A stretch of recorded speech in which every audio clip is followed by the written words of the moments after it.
let me take you around the world, and after we're going to start in Africa. We're going to start in Egypt and Sudan. And Egypt and Sudan, I don't know if you know it or not, are in Africa. Did you know that? Yes. And they've always been in Africa. Yes. I've been in Egypt, I think, 24 times now, and it's been in Africa every single time, with no exceptions. And this is an important piece. Now, a lot of times we start with Egypt or Kemet, which is the actual name.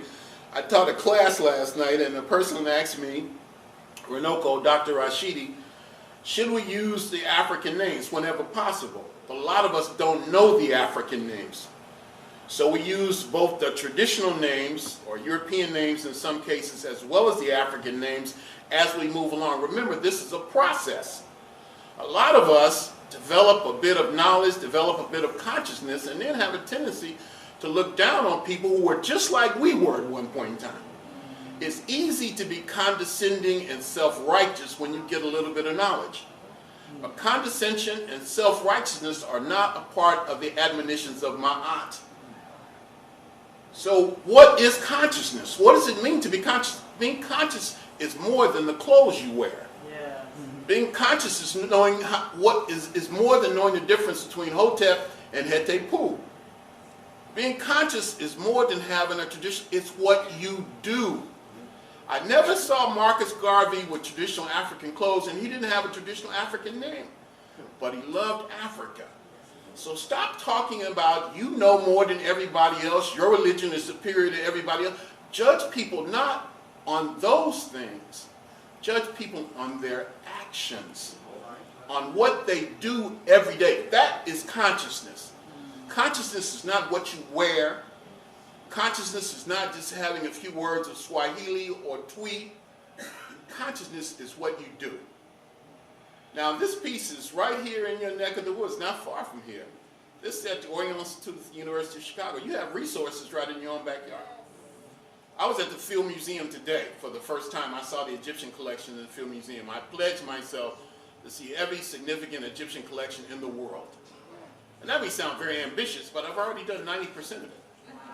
Now I'm just kind of cleaning up. So I went to the Field Museum today, and I realized that somebody had done some serious work. Because near the Egyptian section, there's a sign that's with a map that says Egypt is in Africa.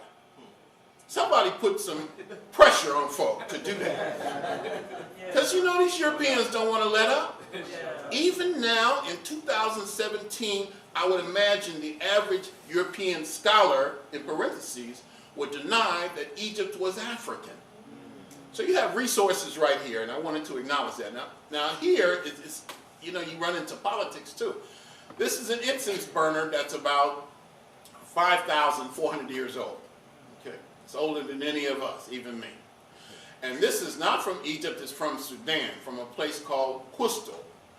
And this is where the kingdom of Taseti was. The name Taseti, T-A-S-E-T-I, means the land of the bow, as in bow and arrow. And it's important because this is a kingdom that precedes even Egypt.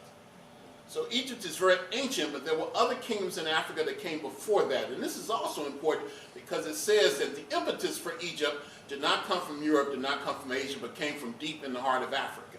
Now the reason I say the politics come into play is because the way the piece is displayed, you can't see the king on the throne. You can see it in the books where you see the whole image photographed and demonstrated.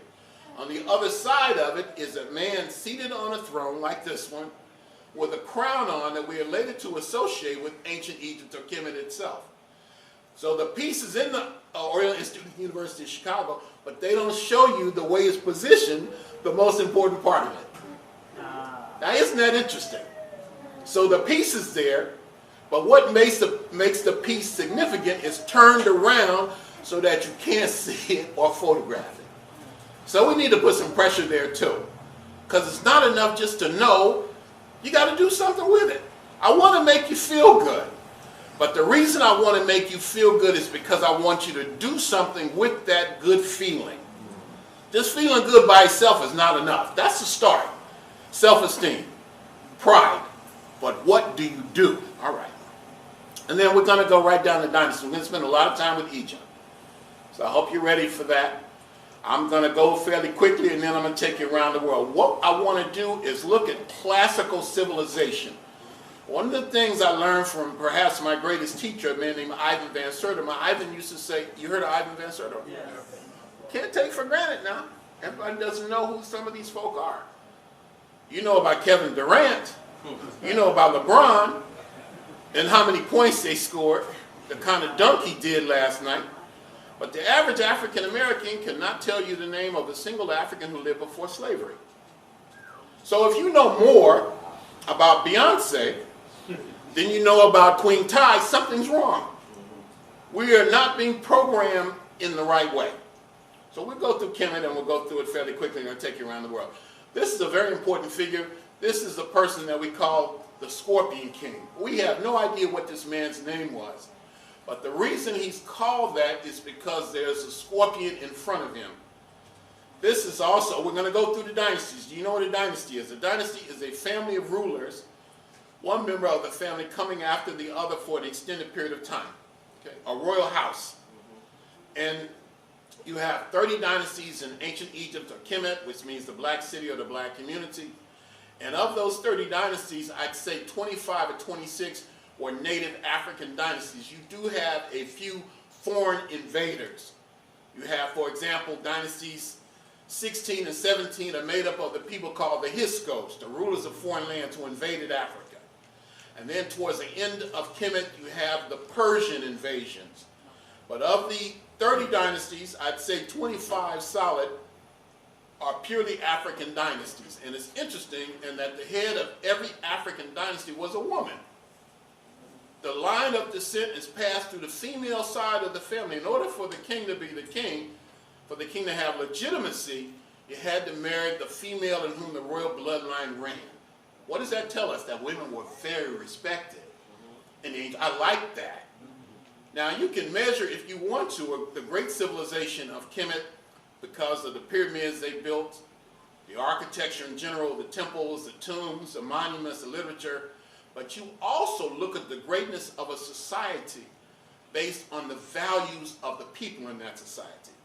So that women are highly respected. The worst thing you could do was to disrespect your mother. That was considered an abomination. You just didn't do that. It was unthinkable. There were no prisons in ancient Egypt.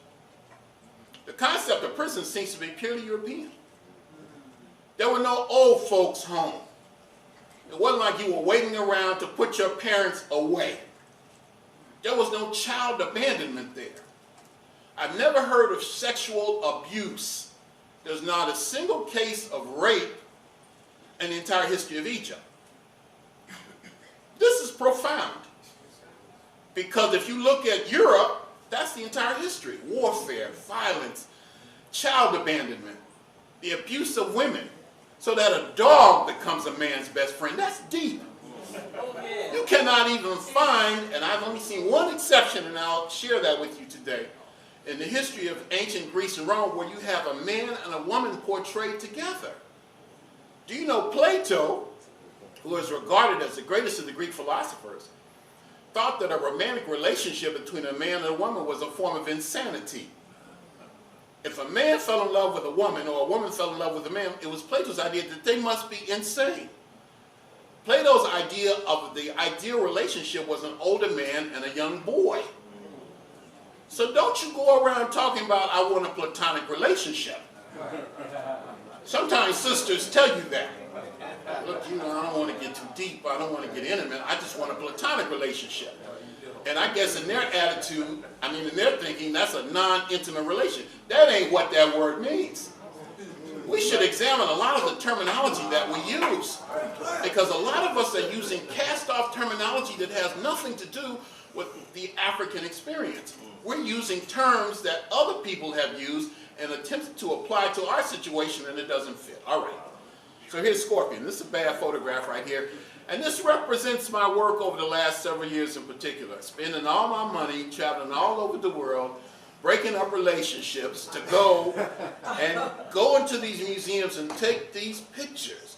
This is from the first dynasty. And this is a brother named Narmer. And this piece is called Narmer's Palette. It's gray slate. It's in the Egyptian, this one is in Oxford. in England. This is in Cairo itself. And one of the best things about traveling to Egypt now, I was just there in September, now you could take photographs again in the museums. For about 10 or 15 years, they stopped that. You know, that's very frustrating. To get into one of these places, and you got this expensive camera, and they tell you leave it at the door. So about a year ago, in order to make some money, they decided to reverse that policy. So you could do a tour to Kemet and just visit the museums alone. Okay? They don't care about the culture. They don't care if you learn anything. They want to make some money. Because the people who are in Egypt today are not the people who built the pyramids. These are invaders themselves. And for them, ancient Egypt is a cash cow. They talk about how we can make some money. And trust me, they do not give a damn about you and me.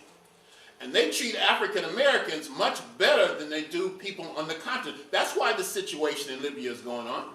Because the people who are involved in that are invaders of Africa. They will never be Africans. Just because you've been in a place for a long time don't make you native to that place. As Kwame Ture used to say, just because a cat has babies in an oven, you don't call the babies biscuits. You should apply that to the American experience. So y'all going around talking about I'm a black American, I have, questions with that. When did you start being an American, by the way? From the time you were taken from Africa, at what point did you cease to be an African and become something else?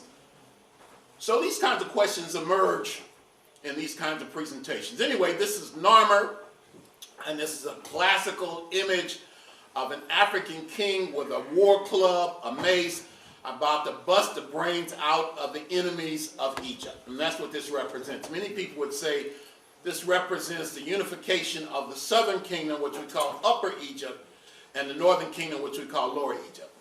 All right, we're going through the dynasties. Now this is a nice one. This is in the Petrie Museum in London. One thing Europeans do well in is steal. If they don't do anything else well, theft, they excel in. Why do you think we're here? But they also took our stuff, and it's in these museums right now. Museums, by their very nature, are European institutions. The idea of putting things on display denotes a sense of superiority and ownership. And not only are our artifacts on display, but in many cases, Africans themselves have been put on display. And not just Africans. Geronimo was put on display. So there's a whole history in the United States and Europe of human zoos. And even white folks. You might remember a film called Elephant Man. And Elephant Man was a deformed Englishman who was literally put on display. This is not African. Purely European, because it denotes in their eyes superiority. Now this is Aha Mena. It has been suggested that from this brother we get the expression aha, which denotes discovery. And it's applicable even now because we are, in a sense, a new era of discovery. We're discovering ourselves. This is limestone. This is a beautiful piece, and it's very well preserved. This is 5,000 years old. Now he's from the first dynasty. Now we're already in the second dynasty, about 2900 BC. That means 2,900 years before the beginning of the Christian era, or almost 5,000 years ago. We're talking a long time now. This is before Greece, before Rome, before the first dynasties in China. Any of those places, African history was already owned. This brother's name is Kasekimai. Tradition says he stood about 7 feet tall. He is also the first person in the world to commission a navy. Not the first African, the first human being to commission a navy in Oxford. This is King Djoser from the third dynasty. This is the beginning of the Pyramid Age. This is the person under whom Imhotep worked under. So if you don't know but one African, Imhotep is the guy you should know. And we'll get to Imhotep shortly. This is a beautiful piece actually from his tomb, and this is the tomb. This is called the Step Pyramid. And this is not only the first pyramid, but it's also the world's first large stone building of any type in Africa. This is from the end of the third dynasty. This is a brother named Huni. And this is his pyramid. So see, the pyramids evolved like everything. They went from basic to very complex. This is the first true pyramid builder. His name is Sneferu. And there is symbolism here. For example, look at those long, long fingers. Nobody has fingers like that. So the question would be, what did that symbolize? In order to understand ancient Egypt, you must understand African culture. The problem is, even the best of our scholars tend to interpret ancient Egypt, ancient Africa in general, through European lenses.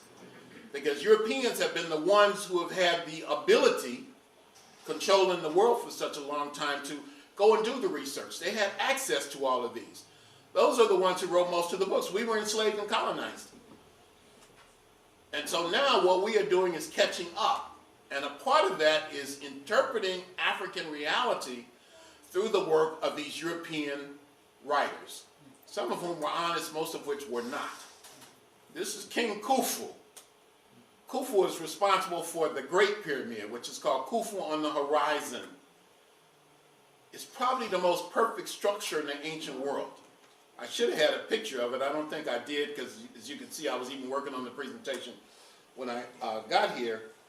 The Great Pyramid of Khufu, Khufu on the Horizon, is 486 feet high, nearly 500 feet high.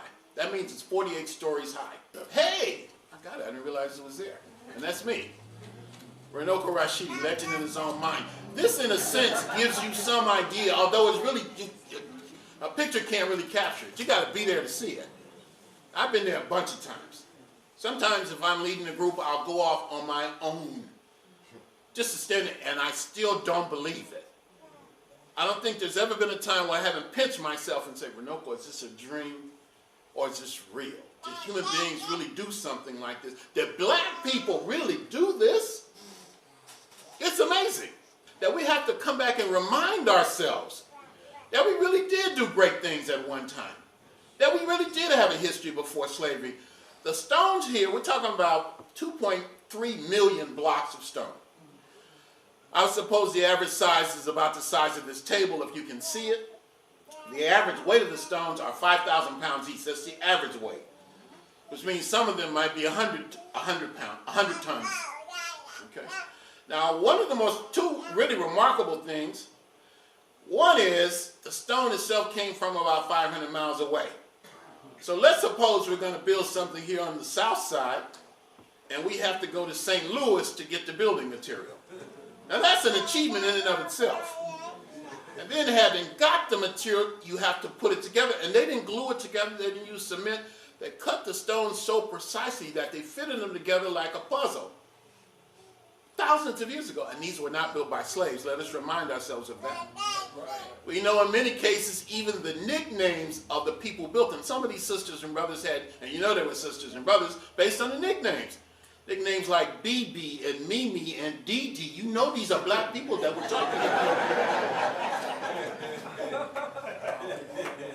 It is said when they finished them, they covered them with limestone and polished it until it looked almost like it would glow. And it sits on 13 acres of land. Let's say an acre is equivalent to like a half a block. So let us imagine a diamond sitting on 13 acres, nearly 500 feet high. And what that would look like when the sun came out in the morning. No clouds in the sky. This is what their ancestors did. So, you know, if you could do that, we don't have a need to build another pyramid. But there are other needs that we have. So if you believe you did great things, you can do great things. All right.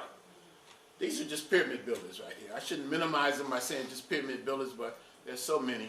His name is Radadef, and even this one is beautiful, even just the fragments. This is in a place called Hildesheim, Germany. I don't know if I saw any black people that whole day. I was in Hildesheim. And this is Khafre. He's the second of the great pyramid builders, and he's also responsible for Hormaket, the Great Sphinx. And here he is again. This is beautiful. This is limestone, just in Boston. And this, hey, look, I can stop right now. This is really what it's about. I love to see, and I cannot apologize for this, I love to see black men and black women together. We need each other. We may be mad at each other. We may call each other all kind of names. We got all kind of baggage, all of us. but we need each other. There's no getting around it. Now, if we can't even do that, how are you going to talk about black liberation? If black men and black women can't come together, then, I mean, hey, it's lost. This is the basic building block. And that doesn't mean to be racist. Racism is not loving yourself.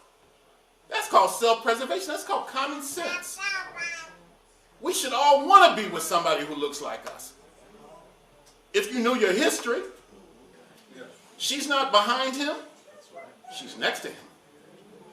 And you know what? They look proud, and they look happy, and they look content, and they look secure.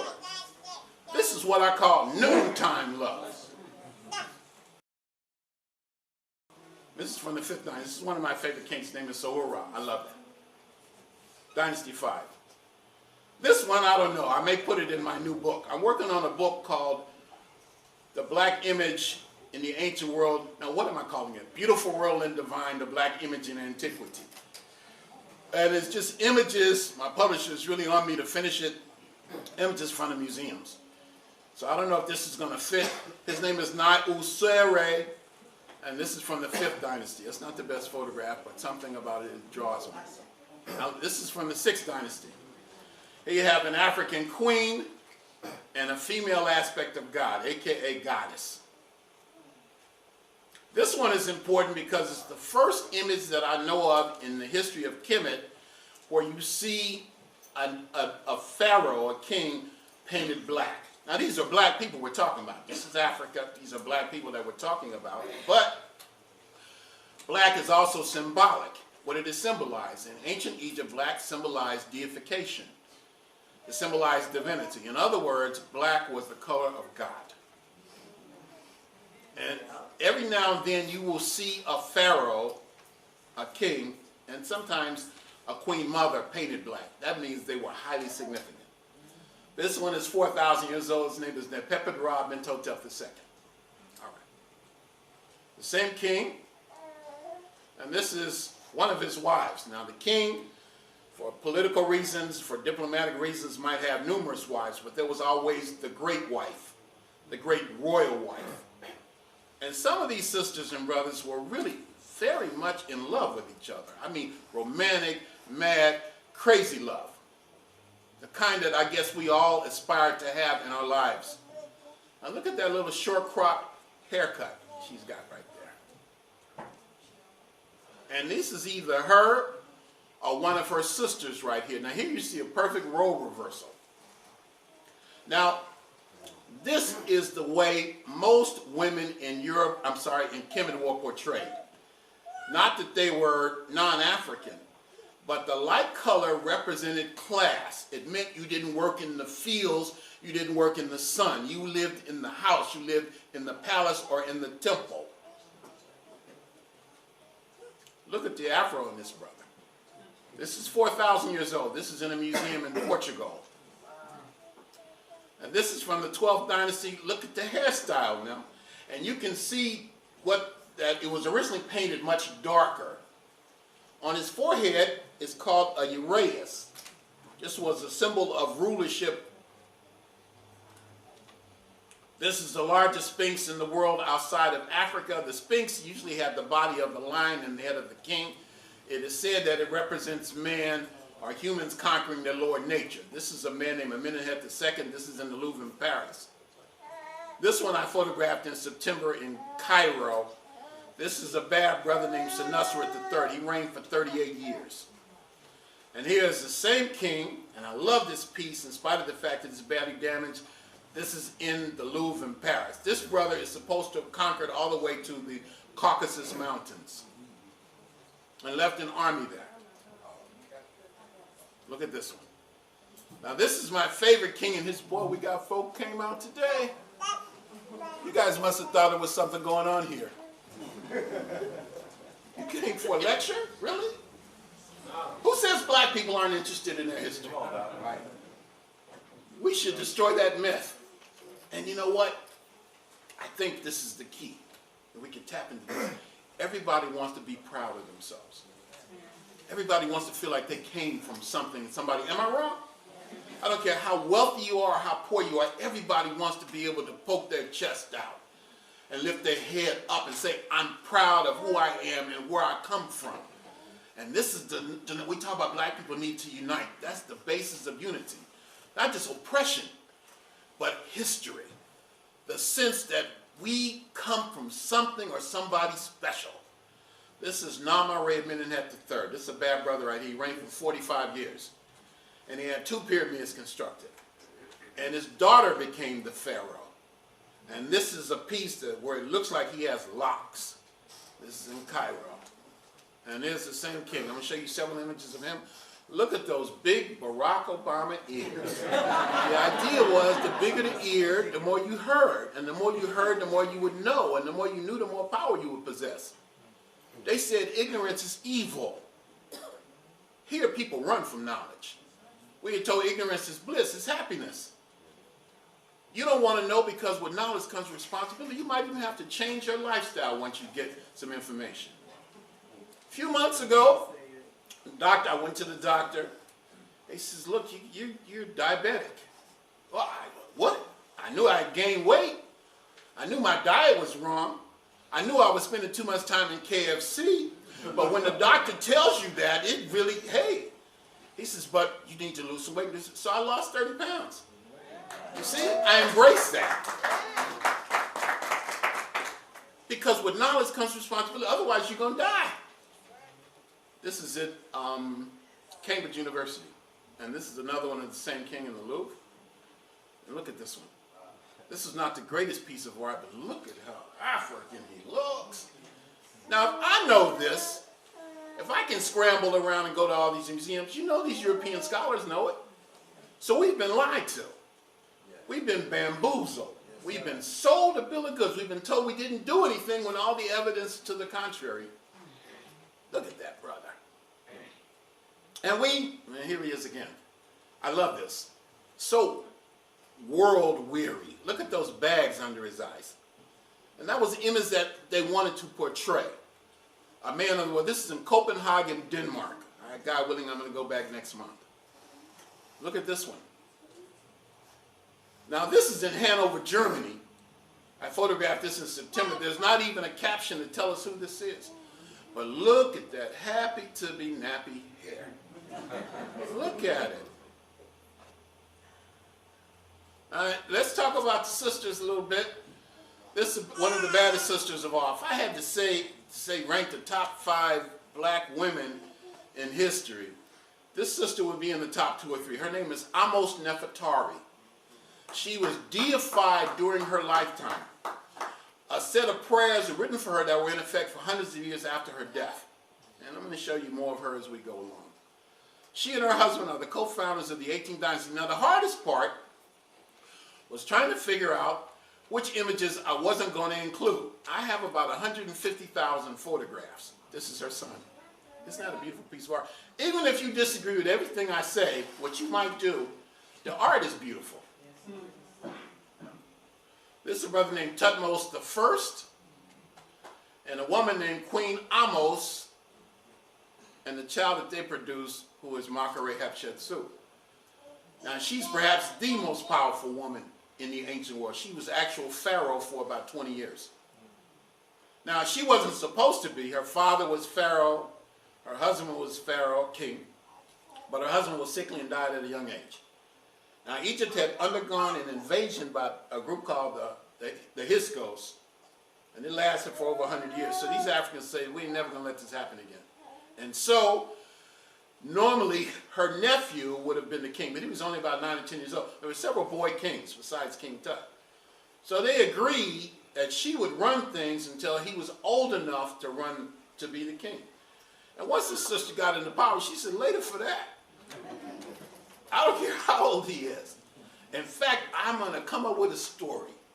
And the story is, my father was actually not Tutmos I. After all, my father was God, Amen, amen, who came down from heaven and impregnated my mother. Who can tell me I'm not fit to rule the country? And that's what she ran with. And she did a pretty good job. And this is from a temple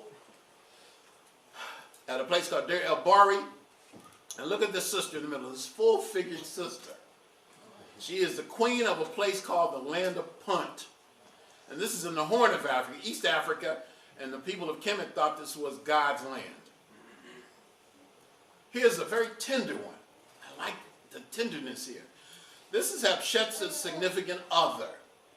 His name is Sinemut. He is also a great architect. And he's what's called the chancellor. He really ran the financial affairs of the country, but he's also the teacher of Hatshepsut's daughter. And look at the tenderness with which he's holding that child. I love that. We're talking 3,500 years ago now.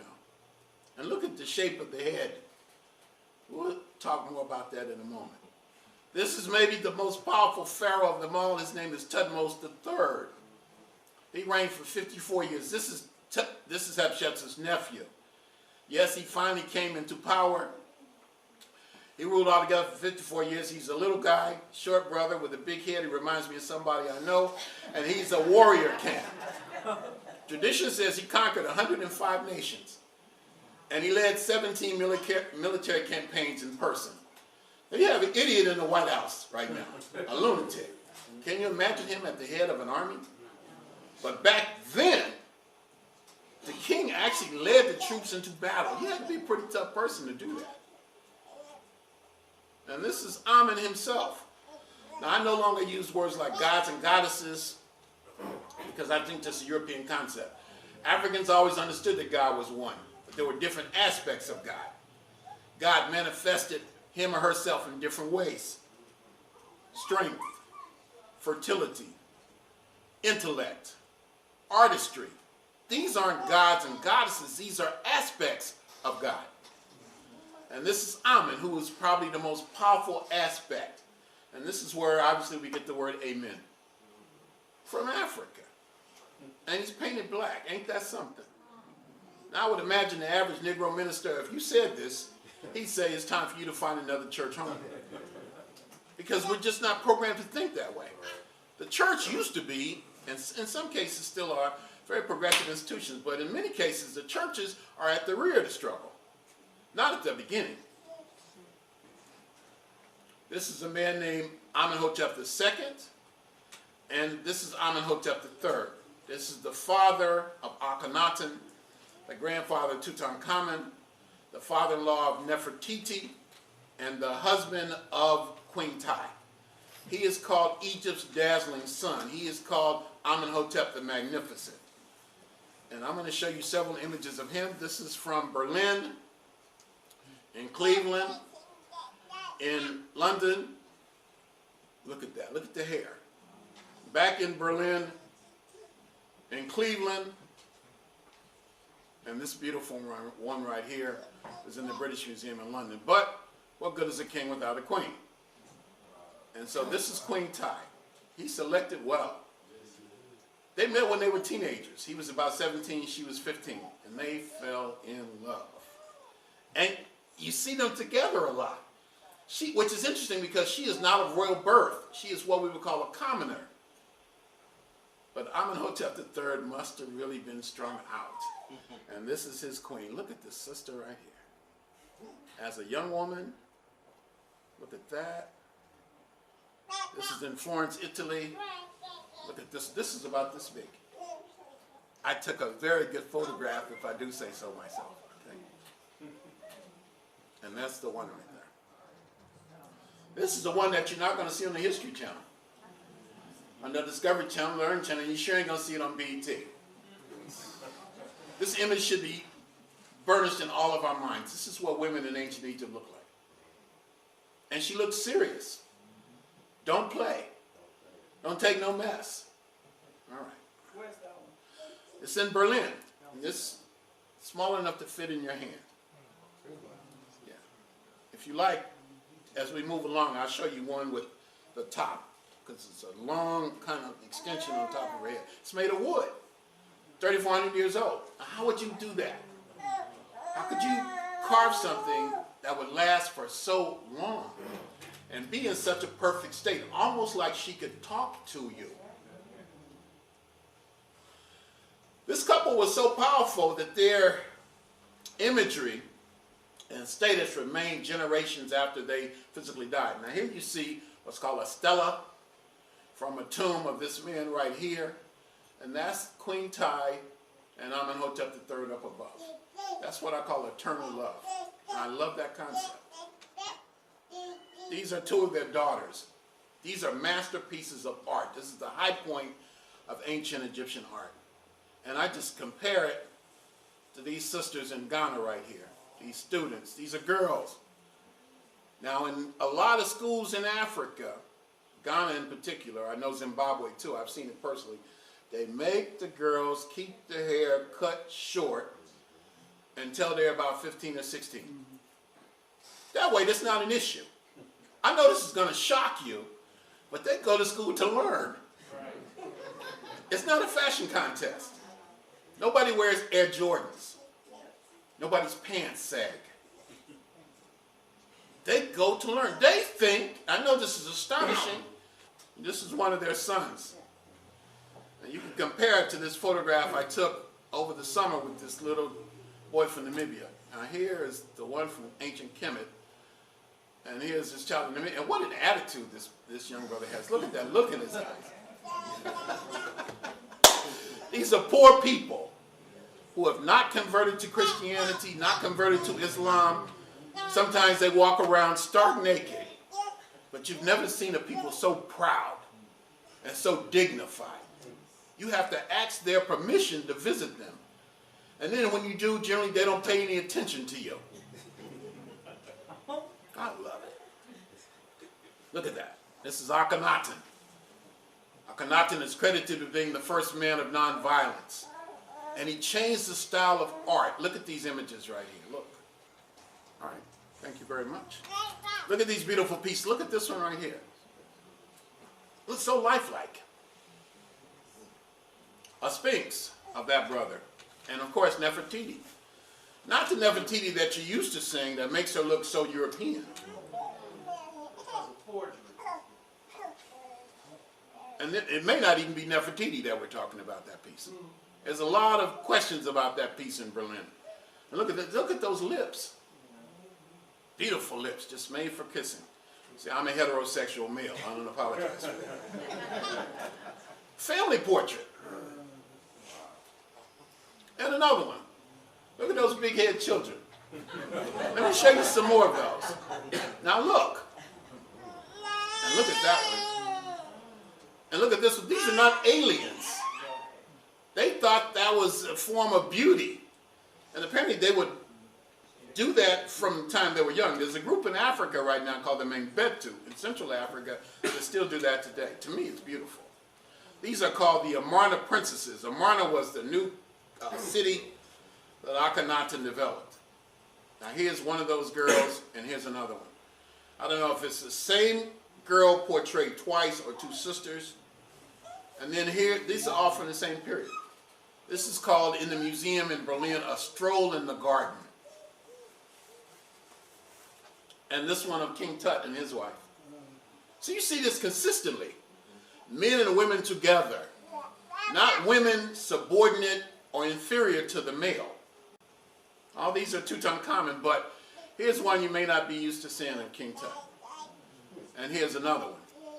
They stand right next to each other in the Egyptian Museum in Cairo. Now let's see if you can tell the difference. There's one.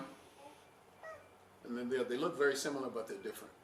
And this is almost Nefertari, again, painted black because black represented deification. Look at the hair. These are musicians at a banquet. And this is from a tomb. And you see these cones on top of their head, they're made of wax. And there's perfume in the wax. So that when it got hot and you started to sweat like I am, the wax would melt and get in your hair. So you walk around all day with this sweet smelling perfume in your hair. They like to look good. They like to smell good. They like to party. They like to make love. They like to eat well. They like to live life fully. Look at the hair here. These beautiful, heavy braids and locks. Now this one I photographed this morning in the Field Museum in Chicago. Tell me that image doesn't have any, huh? Who does that look like? Michael Jackson. Tell me that don't look like Michael Jackson. How old is that? This is, it's older than Michael Jackson. This is from the 1890s. This is about 1300 BC, 3,300 years ago. Look at that. Now I wonder if Michael saw that. Seriously, it's in the Field Museum. I wonder if he saw that and said, "That's what I want to look like." I'm just speculating. I'm not saying that's a fact, but it's something to think about. Well, I wasn't going to talk about the nose, man. Because we're going to go down that road, you see. These are the last rulers of the 18th dynasty. It's 4:30. I wonder if this might be an appropriate time to take a 10 or 15-minute break. I know we said 5, but I think this might be good. It's a little crowded. It's a little hot. So let's take a break, okay?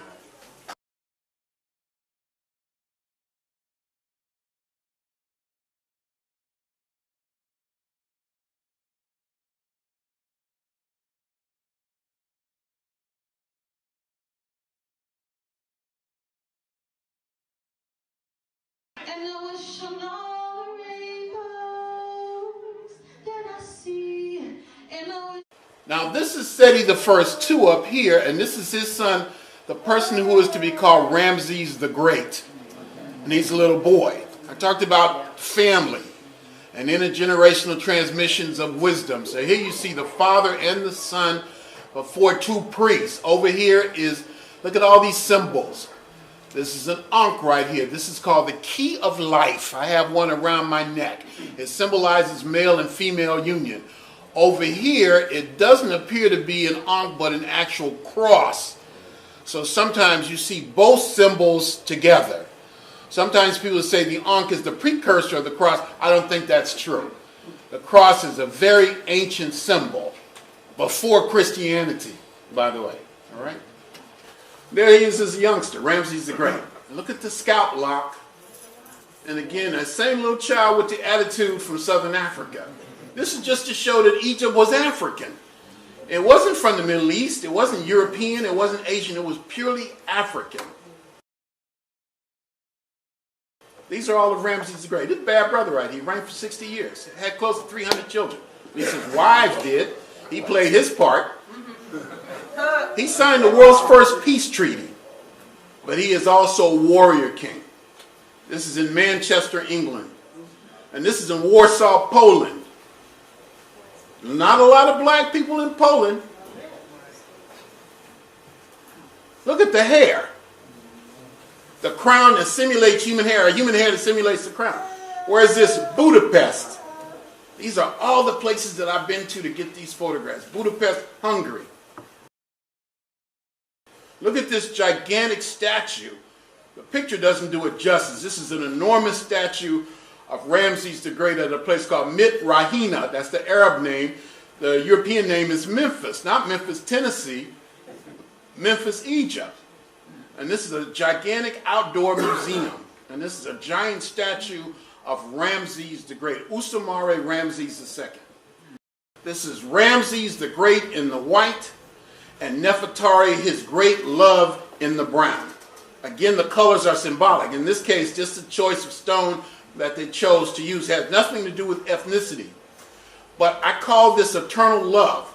And the curator must have thought that same way because these are 2 different artifacts that are placed together in the museum. This is Nefertari. The root of the word is Nefer, N-E-F-E-R, which means beauty. So if you have a name like Nefertari or Nefertiti or something like that, it means the beautiful one has arisen. The beautiful one is here, something like that. This is in Glasgow, Scotland. This is a coffin lid. How realistic. This is in Warsaw, Poland. And look at the braids there. Look at the details. This is in the Louvre in Paris. This is Ramses III. He was not biologically related to Ramses the Great. But Ramses the Great was so great that a lot of other kings took the name. This is a Kushite. The land of Kush. Now I know when a lot of people think of Kush today, you're not thinking about a black man from the Nile. I'm not trying to get in your business or nothing like that. This is in New Orleans too. Go see it. Now I could easily do that, but I don't want to embarrass y'all in here. at this sister, you talking about limber. Is she an acrobat or is that African yoga? Wow. This is the coffin lid of Ramses III. Now the coffin lid is at Cambridge. Another one of Amos Nefertari, painted black. Most of them are painted black because she was deified. A little woman, about 5 feet tall, with thinning hair and buck teeth. They actually found hair extensions in the tomb. And they loved her. Asar, also known as Osiris, or the Book of Coming Forth by Day and by Night, or the Book of Gates. These are papyrus scrolls beginning from around the 18th to around the 22nd dynasty that talked about concepts like resurrection. These are the first people to talk about resurrection. They believed that you could rise again, but only if you did righteous deeds. From the 22nd and 23rd dynasty, an unidentified king. And look at this sister right here in the Louvre. Her name is Cairo Mama. This was the most powerful woman in the world at her time. This is 2,700 years ago. Her name is Amenertes I. She is the sister of a king named Pianki, or Piye. She is more or less the co-ruler of Kemet and Kush. During this time, Kemet and Kush were united into one powerful kingdom or empire. And this is the sister who was the most powerful woman of her time. A brother named Shabaka. This is her brother. This is from the 25th dynasty. And this is the toughest of them all from that period. His name is Taharka. John Henry Clark said, the great John Henry Clark said, he gave us the last great walk in the sun. He took armies all the way to Jerusalem. He took an army before he was king, according to tradition, all the way to Spain from the Nile Valley. And this is in Copenhagen. And this is a woman from that same period, the 25th dynasty. This one straddles dynasty 25 and 26. Look at the dark brown paint. What we are looking at, in essence, are like X-rays. A lot of these artifacts were originally painted bright, vivid colors. Look at this one. You do see a certain amount of them with the noses knocked off. Yes, I don't think that's the result of foreign invasion. I think that was a religious ritual associated with death. Now, the average sister or brother, if you ask them, well, white people knocked them off. This is a brother named Amasis, and this is in the Capitolini Museum in Rome. And this is Aset and Heru, Isis and Horus. Tell sister right here, this sister was a magician. She could fly. She could grow wings and fly like a bird. She invented the wedding ring, according to tradition. She is responsible for the concept of domesticity. She is the significant other of Asar or Osiris. And this may be the first clear example that we know of the virgin mother and child. All right. Now who is that? Imhotep. If you know anybody else, you should know him. Why am I showing him now? Although he lived in the 3rd dynasty. Because in the 26th and 27th dynasty, he was elevated to the status of a deity. Now that's pretty deep. 2,000 years after his death, he was elevated to the status of a deity. In this case, the god of writing. He is the world's first scientist. He is the world's first known multi-genius. Before Michelangelo, before Leonardo da Vinci, before Einstein, before Isaac Newton, before any of these guys.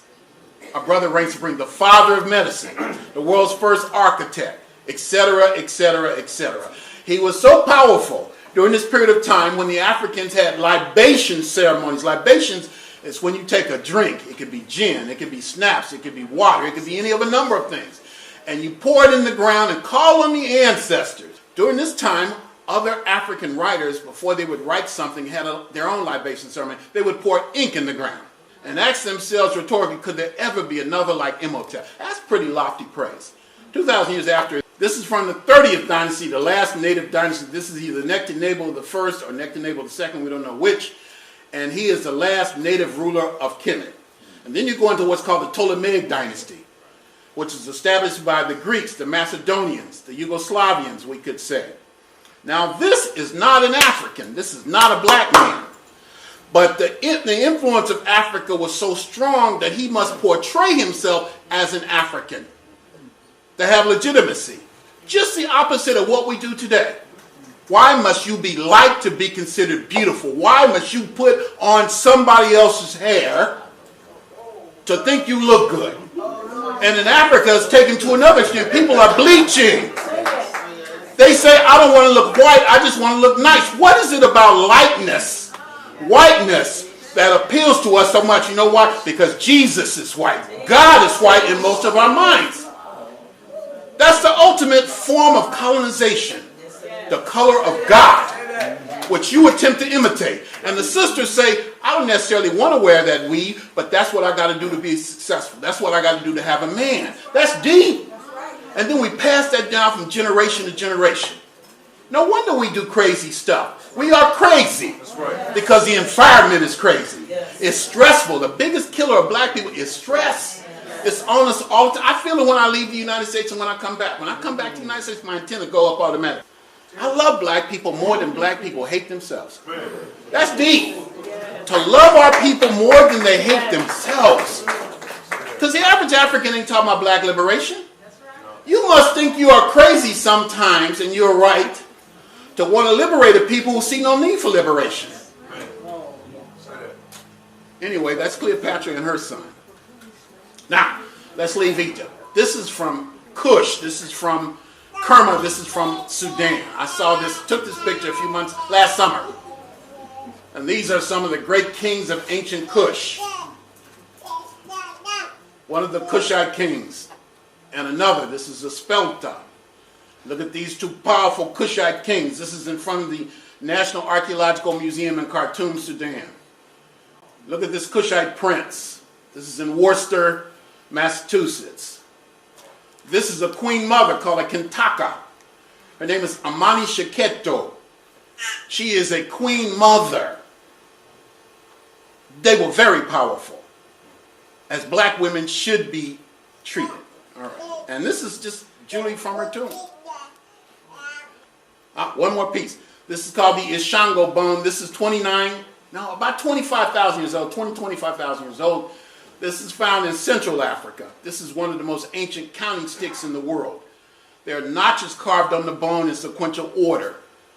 A brilliant mathematician named Claudia Zawslowski did a very deep study on this. So long before, when Europeans were still living in caves, Africans had at least rudimentary forms of mathematics. Out of Africa, this is from ancient Iraq, and this is from ancient Iran. Now, this is in the Louvre. There's nothing about this that says on the caption African, but I looked at that and said, those are black people. Maybe because I was influenced by this card that I got from Africa. You can see the similarity there. This is from ancient Lebanon. This is about 3,000 years old. And this is from Judea.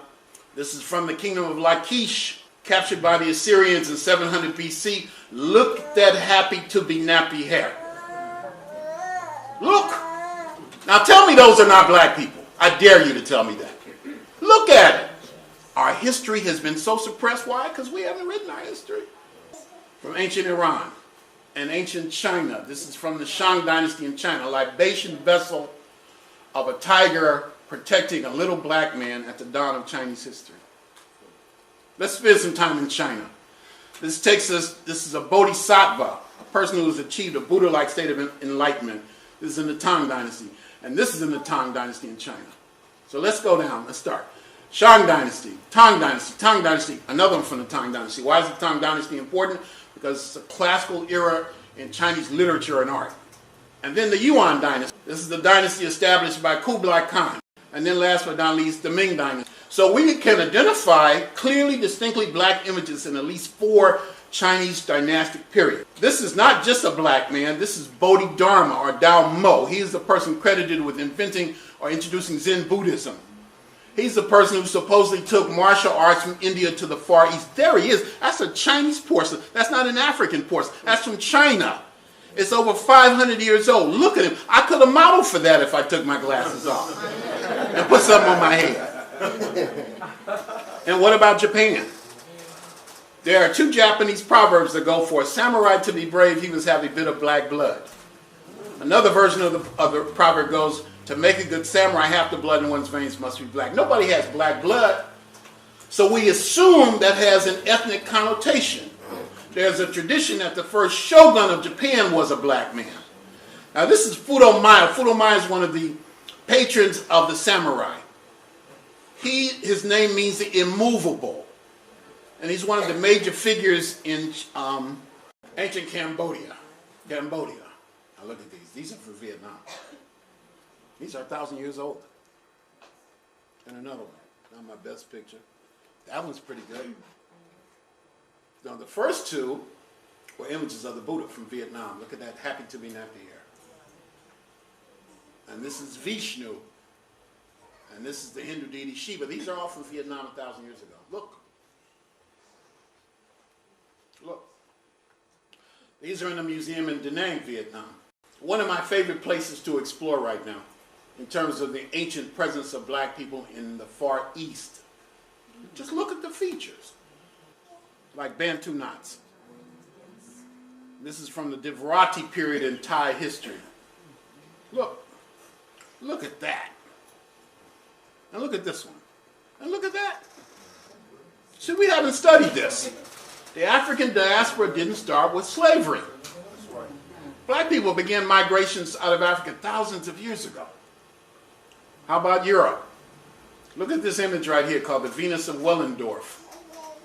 It's the best picture of this I've taken so far. I've been to this museum about 3 times. Look at that nappy hair. But what about Greece itself? Look at the African warrior at the Battle of Troy in Greek mythology. Speaking of Greek mythology, this is Andromeda. According to the Greeks, Andromeda, whom the Andromeda galaxy is named after, the biggest galaxy in the solar system that I'm aware of, Andromeda was a daughter of the king and queen of Ethiopia. The term Ethiopian meant the land of the burnt-faced people, the land of the black people. She married Perseus. They had a child named Perses that became the basis of the historical country of Persia. Now, how many of us know, how many Trekkies in the room know that the largest galaxy in the solar system, according to the Greeks, was named after an African woman? These are things we need to know. We need to give our children a sense of pride.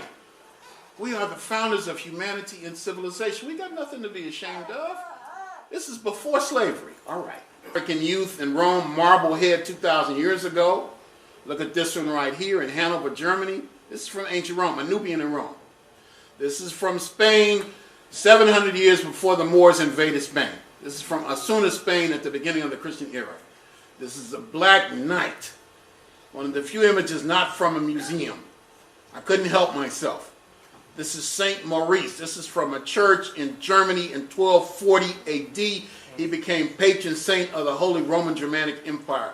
His name is Saint Maurice. He is a knight and a saint. And you can go all over Eastern Europe. I've been as far north as Latvia and Estonia in the Baltic states and found these images. This is in Magdeburg, Germany. This is at the end of the European Renaissance. Actually, it's the Italian Renaissance. Look at these men about to be beheaded. But more importantly for us, look at the images on the shields.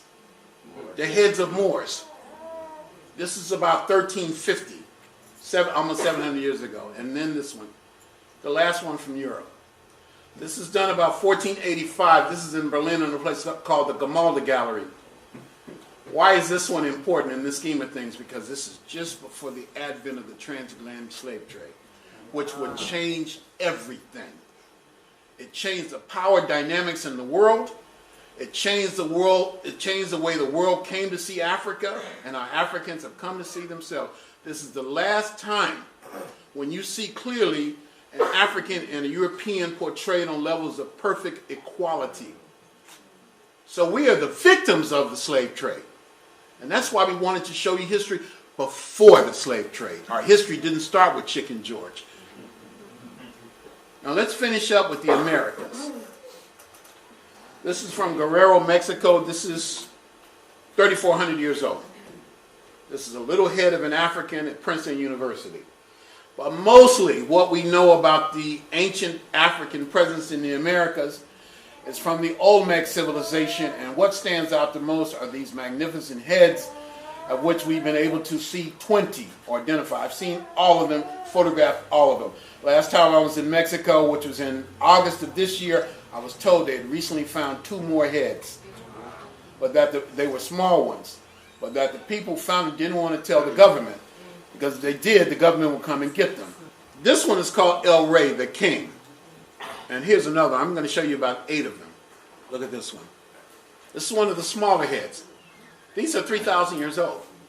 It's before Columbus, before slavery, before any of that. What are these black people doing in Mexico at that time? They certainly aren't slaves.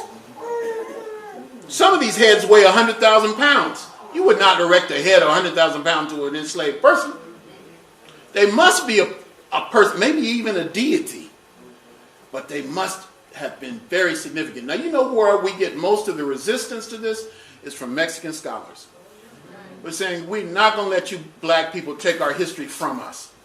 I say, I'm not trying to take your history from you. I'm telling you there were Africans in your history. There were Africans there. That should build a bond between us. And they ain't having it. And I ain't backing off. Look, I take groups to Mexico every year. I encourage you all to at least get one of my cards. So we're driving down the street. I'm supposed to lead the group through the museum, but I hadn't been to the museum. We're driving down a busy street. All at once I see a big white building over there. Is that the museum? He said, yeah. I said, stop the bus.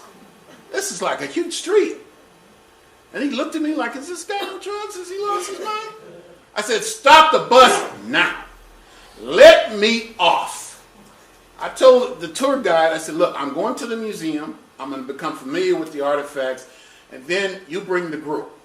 I came in there, and this was the first thing I saw.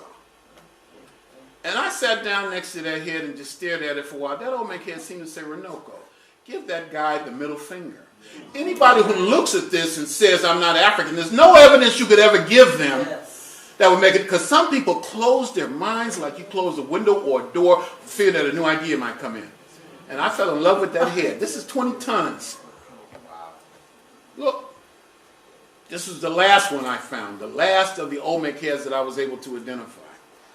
No two of them look alike. This is one of the Levante heads. Look. And look at that one. And this was the first one that was excavated, even the people who found it.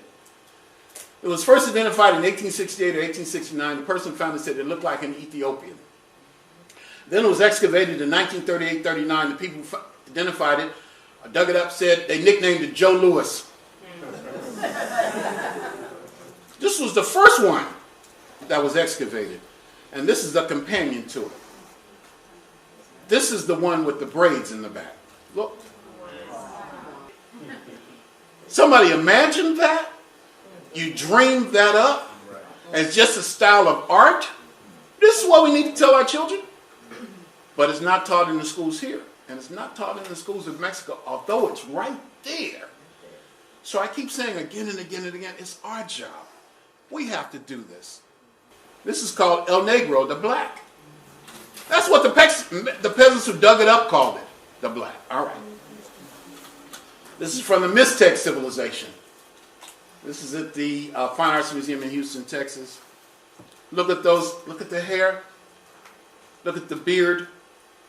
It's just a little ceramic head in a museum in Mexico City. Look at this one. 1,500 years old. It looks like he has a pair of glasses. And the keloids. This is in ancient Mexico. Look at that one. And look at this one. What is that? Brain surgery? Trepanation? But it's clearly African. And it's 1,500 years old. And it's in Mexico. Look at this. The images are so powerful. It is true that seeing is believing. And a picture's worth 1,000 words. And finally, look at this one. And look at that one. Black-skinned warriors. Look. Black. And another one. These are people of high rank. This is over 1,000 years ago. This is Mayan. This is was in the National Museum in Belize. And finally, from Peru. From a civilization called the Moche or Mochica that comes before the Inca. Sisters and brothers, we are a great and mighty people. We have a history that's second to none. And we need to know this. History is our immune system. It tells us who we are. John Henry Clark, one of my great teachers, used to say that the relationship between the people in their history is exactly the same as a relationship between a mother and her child. Our mother is calling us. Our mother is saying, time to reconstruct us, to resurrect us. And this is the basis of the future, to go back and lay that foundation so that we have a sense of confidence, so that we can believe in each other again, trust each other again, love each other again, because in essence, that's really what it's all about. Am I right or wrong? So, I could show you about 140,000 more photographs, but I think that we've been very, very productive, okay? I hope I've given you something to take with you. And then the question becomes, what now? What next? Where do we go? What do we do? How do we take our knowledge of self and translate it into something concrete? Thought without practice is empty, and action without thought is blind. Marcus Garvey said it best. I got some Garveyites in the room. Up, you mighty race, you can accomplish what you will. But in order to stand up, you got to have a foundation.